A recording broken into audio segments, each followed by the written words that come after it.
Surgeon versus Ravan DJ की लड़ाई आखिर क्यों हुई थी? क्यों तोड़े गए इनके ट्रक के शीशे? क्यों कांवड़ यात्रा के बीच में ही खुलवा दिए गए इनके सामान? आखिरकार पुलिस प्रशासन इनके साथ नहीं थी क्या? इन सारे सवालों के जवाब आपको मिलेंगे, बस वीडियो के एंड तक जरूर बने रहना। सार्जन भाई जब अपना सेटअप चेक कर रहे थे तभी इनका डीजी बार बार फेल हो जा रहा था और दूसरी तरफ सोशल मीडिया के जरिए रावण डीजे इनको खुला चैलेंज दे रहा था कि इनको सार्जन से टार्जन बनाने में ज्यादा समय नहीं लगेगा।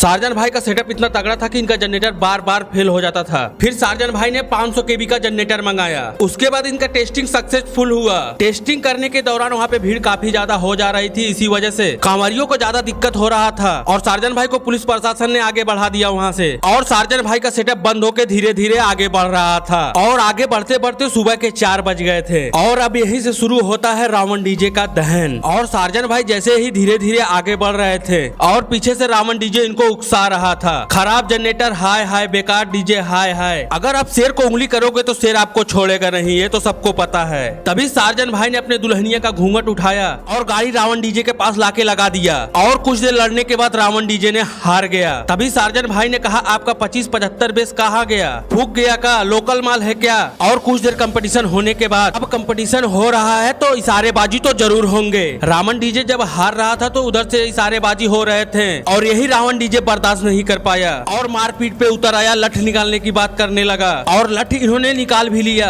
और उनके ट्रक के पास जाके इन्होंने कहा कि आपका मालिक कहाँ है, उसे जल्दी बुलाओ। और ठीक कुछ दूर जाके इन लोगों ने उनका ट्रक का शीशा तोड़ दिया और काफी बवाल भी हुआ वहाँ पे। अगर रावण भाई आप में इतना ही दम था तो आपको ईंट का जवाब पत्थर से देना चाहिए था, लेकिन उनका शीशा उसा नहीं फोड़ना चाहिए था। और ठीक कुछ दूर आगे जाके पुलिस प्रशासन ने इनका सामान खुलवा दिया, लेकिन कुछ डीजे वालों का सपोर्ट और पब्लिक का प्यार इनका सामान नहीं खुलने दिया। सामान फिर से बांधा गया और ये पूरा मेला किए। लेकिन इस बंदे ने हरिद्वार में पैसा तो नहीं कमाया, लेकिन नाम इतना कमा लिया है शायद कोई डीजे वाला कभी कमा ही नहीं सकता। इसके बारे में आपका क्या ख्याल है? कमेंट सेक्शन में जरूर बताना।